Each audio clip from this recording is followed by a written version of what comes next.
BC 그러니까 예수님 오시기 전에 BC 1792년에서 1750년 사이에 성문법이 만들어집니다. 이제 성문법이라고 하면 이제 지금처럼 뭐 헌법 뭐 몇 항 몇 조 뭐 이런 것처럼 그런 법이 만들어져요. 그러니까 뭐 신라 시대 뭐 이런 때하고는 비교도 안 되는 거예요. 신라 시대가 그 AD 뭐 500년 600년 이런 때니까요. 그러니까 BC 1792년에서 1750년 사이에 그 바벨론의 6대 왕 함무라비가 이제 법을 만드는 겁니다. 그러니까 이제 우리 성경으로 보면은 바벨론이 지배하던 때 있지 않습니까? 바로 그때예요. 그때에 이 성문법이 만들어지는데 이 성문법을 그 나무백과인가요? 거기에 들어가 가지고 이렇게 봤더니 아주 구체적이고 실제적이고 또 자세하게 기록이 됐더라고요. 그래서 우리는 성경을 봅니다마는 이 함무라비 법전의 그 내용을 봤더니 깜짝 놀랐어요. 야, 그 당시에 그러니까 비교해 보면은 BC 1792년에서 1750년 사이에 그런 법이 문자화돼 가지고 만들어졌다는 건 정말 놀라운 일입니다. 근데 그 법의 특징이 이제 세 가지로 이렇게 볼 수 있는데요.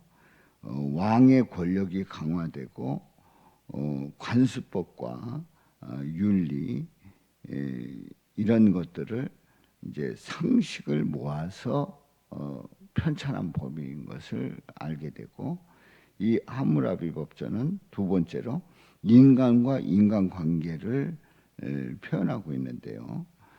이제 사람이 그 어떤 살다 보면 욕심이 생기지 않습니까? 그러면 이제 그런 것들을 어떻게 이제 다뤄야 될지 정례화된 그러니까 그 동안에 그런 것들을 처리해 오면서 생겼던 일들을 이제 법으로 만든 거죠. 세 번째로 이 함무라비 법전의 특징은 보복법입니다. 그러니까 눈에는 눈, 이는 이 이렇게 해서 상식 수준으로 이 법이 만들어진 것을 보게 됩니다. 그래서 그 법에 보면은 누가 팔을 부러뜨렸다. 팔을 부러뜨리는 그런 죄를 범했다. 그러면 팔을 똑같이 부러뜨리는 거예요. 이제 그런 식의 보복법이죠. 자, 우리는 이 함무라비 법전을 보면서 그보다 이전에 있었던 율법하고 비교해 보면은 비슷할까요? 아닙니다. 전혀 다릅니다. 이제 어떻게 다르냐면 출발이 다르고 그리고 성격이 다릅니다. 법에 대한 성격이 다른 거예요. 그러니까 어떻게 보면 함무라비 법전과 율법 다 거기 문화 속에서 나온 그런 법이다 하면서 비슷하게 뭐 인간의 법이 뭐 거기서 거기다 하는 그런 식의 생각을 한다고 하면 전혀 잘못된 생각이에요. 출발이 다르고 성격이 다른 거예요. 그러면 이제 오늘 이 본문 말씀, 이제 창세기의 오늘 이 본문 말씀은 하나님의 명령입니다. 하나님의 명령이에요. 여호와 하나님이 그 사람을 이끌어 에덴 동산에 두고 그것을 경작하여 지키게 하시고 그렇습니다. 이제 최초의 사람을 아담과 하와를 하나님께서 에덴 동산에서 경작하게 하시고 그 에덴 동산을 지키게 하셨단 말이에요. 그리고 16절에 보면 여호와 하나님이 그 사람에게 명하여 이르시되 동산에 있는 각종 나무의 열매 그 열매는 네가 임의로 먹어라. 거기에 있는 그 열매는 임의로 먹어라. 그렇게 그 나무의 열매를 다 먹게 하셨어요. 단 먹되 17절에 보면은 선악을 알게 하는 나무의 열매는 먹지 말라. 선악을 알게 하는 나무의 열매는 먹지 말라. 내가 먹는 날에는 반드시 죽으리라. 그렇게 하나님께서 명령을 하셨습니다. 자, 우리는 하나님께서 오늘 이 본문 말씀을 통해서 그 선악을 알게 하는 나무의 열매는 먹지 말라고 하는 하나님의 그 명령 속에 인간에게 제한을 두고 있습니다. 그리고 네가 먹는 날에는 반드시 죽으리라. 그에 따른 결과가 어떤지를 말씀하고 있어요. 하나님의 명령입니다. 그런데 바로 오늘 이 본문 말씀은 우리가 율법 그러면 모세를 통해서 이루어진 그 율법을 생각을 하게 되는데 이미 에덴 동산에서 하나님께서 이런 법을 세우셨단 말입니다. 법을 세우셨어요. 바로 우리는 아담과 하와에게 내려준 그 말씀은 이미 그 제한을 두고 명령하신 그 말씀은 율법이었다는 것을 알 수가 있어요. 그런데 이 율법의 특징은 신의 성품에서 비롯됐다는 사실입니다. 어느 날 갑자기 진행된 것이 아니에요.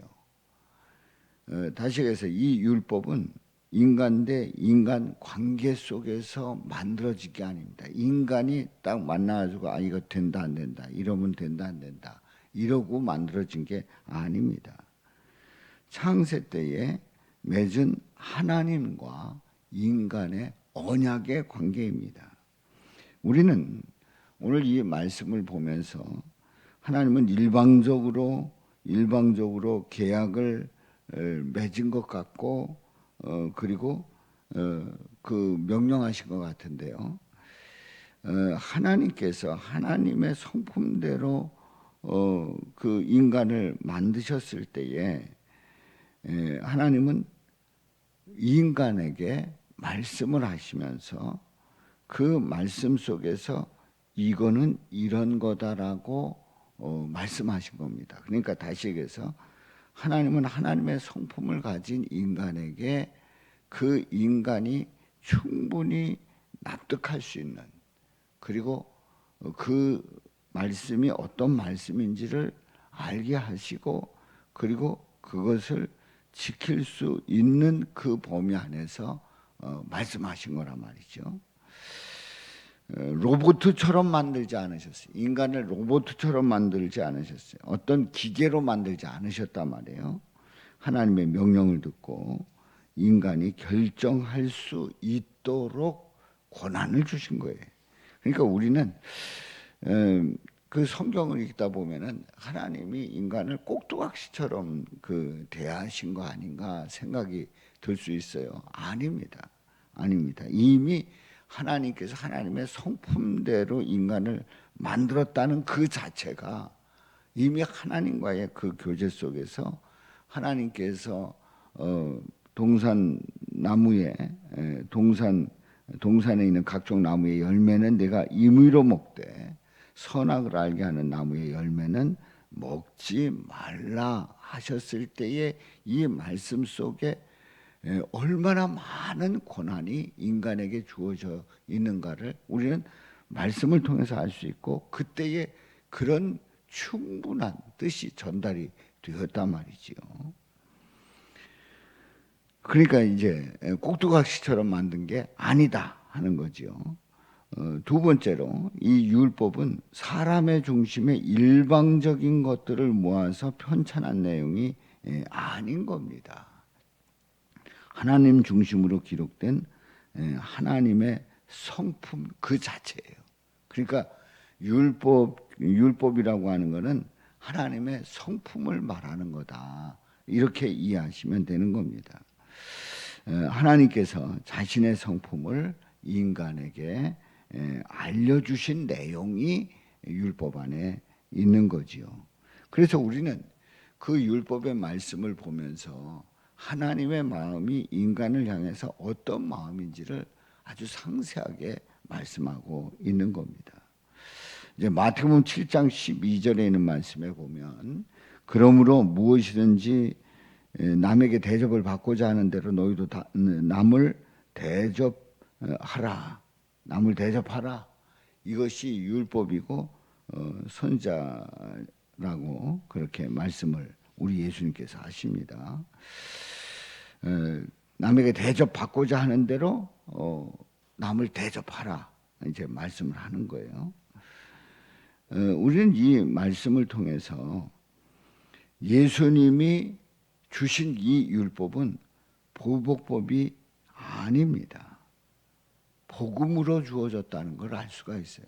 우리는 그 계명을 보면서 율법을 보면서 이거 보복법 아닌가 이렇게 생각을 할 수 있어요. 그런데 아닙니다. 인간이 만든 하무라비 법전은 당한 만큼 되돌려주는 법이에요. 그러니까 눈은 눈으로 이는 이로 팔을 부러뜨렸으면 똑같이 팔을 부러뜨리는 그런 벌을 주면서 이 보복하게 합니다. 그러나 우리 예수님께서 주신 이 율법은 먼저 자신의 생명을 내어주신 예수님의 죽음이 전제되어 있는 그러한 법이라 말이죠. 그래서 예수님은 모든 죄인이 대접받고 싶은 대로 용서와 사랑으로 대접해 주신 거예요. 그러니까 우리는 율법이 하나님의 성품이다. 이 하나님의 성품인 율법을 예수님이 주셨다. 그럼 예수님이 주실 때에 예수님은 어떻게 주셨는가? 모든 죄인이 대접받고 싶은 대로 용서와 사랑으로 대접해 주셨다는 거예요. 겉으로 드러난 내용을 보게 되면 보복법으로 이제 하무라비 법정과 유사하게 보입니다. 그러나 인간이 천국에 들어갈 때에 율법을 어긴 죄는 사람이 담당하지 않아요. 예수님을 믿었을 때, 예수님을 구주로 믿었을 때 예수님께서 모든 그 보복을 다 당하시는 거예요. 그러니까 우리에게 눈은 눈으로 이는 이로 행하는 것이 아니라 우리 예수님께서 그 모든 보복을 다 당하셔서 죄의 값을 치르시는 것이 바로 율법이고 율법 완성이고 새 계명이라 말이죠. 그러기에 율법은 궁극적으로 인간과 인간 사이에 보복이 아닙니다. 보복이 아닌 거예요. 예수님이 죄인을 대신해서 당하시는, 그래서 예수님이 그 모든 죄인을 대신해서 당하시는, 말하자면 예수님에 대한 보복법입니다. 그러니까 예수님이 다 보복을 당하신 거죠. 예수님이 우리가 죄 지은 거를 다 받으시는 그런 법이 율법이란 말이에요. 그래서 우리는 이제 성경을 볼 때에 구약의 율법과 계명을 보면서 바로 그 율법과 계명을 주신 우리 예수님께서 이 땅에 내려오셔서 율법을 완성시켜 주시고, 그리고 그 예수님께서 그 우리를 위해서 대신 죽으시는 그 가운데 우리가 당해야 될 것들을 다 당하셨다고 하는 이 분명한 고백이 있기를 주님의 이름으로 축원합니다. 네 번째로 이 율법의 특징은 예수님은 창세 때 맺으신 언약을 성문화하셨어요. 이제 그걸 구체적으로 기록을 하셨단 말이죠. 그래서 모세에게 두 돌판을 새겨서 백성들에게 지키도록 수여해 주셨습니다.